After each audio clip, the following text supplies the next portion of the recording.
J'ai dit un petit crochet par Toulouse, mais en fait pour un voyage bien plus lointain puisque vous nous emmenez dans le Pacifique. Oui, mais non seulement Toulouse, mais l'Occitanie, Rodez, bien. Figeac. Parfait. Non, parce qu'il y a 3 expositions qui sont Vraiment consacrées à l'île de Pâques. Ouais, exactement. parfait. L'île de Pâques qui est sujette à tellement de fantasmes, tellement de mystères. Voilà. Donc, est-ce que les extraterrestres sont venus construire des statues et des sculptures sur cette île? Est-ce que cette île-là n'est que ce qui reste d'un continent englouti? Il y a plein de mystères et de peurs et de méconnaissances parfois, surtout d'idées reçues sur l'île de Pâques. Alors, cette exposition, c'est une des 3 expositions qui ouvre sur justement ces idées reçues qu'il casse comme ça. Donc, et il nous donne, à travers à peu près 80 objets, l'histoire de l'île. Que sont finalement ces grandes statues qu'on appelle les moailles et qu'est-ce que c'est censé éloigner? Les peurs, les fantômes, voilà. Donc c'était vraiment, c'est une exposition qui vous rappelle un petit peu l'histoire, mais qui montre aussi le rapport avec l'avenir. Pourquoi? Parce que ça en dit long sur les relations complexes entre l'homme et son environnement. Regardez.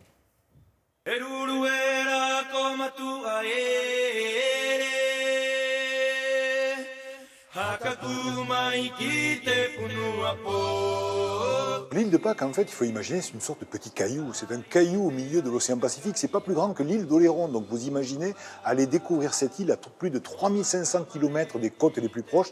C'est un véritable exploit maritime qu'ont réalisé les peuples polynésiens qui sont partis en fait du sud-est de l'Asie pour progressivement conquérir l'ensemble du Pacifique et toutes les îles du Pacifique. La dernière ayant été découverte aux alentours de l'an 1000, l'île de Pâques.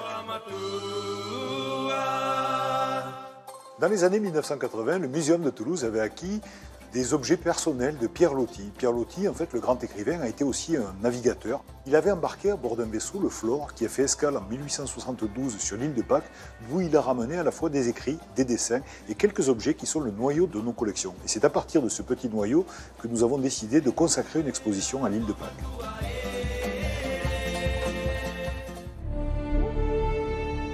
Cette île a suscité toute une série de fantasmes. Alors on a imaginé que ces statues de pierre avaient été mises en place par des extraterrestres, que les Pasquans étaient les descendants des Incas. Bref, il y a toute une culture populaire qui s'est bâtie autour de cette île, qu'on déconstruit d'ailleurs dans cette exposition.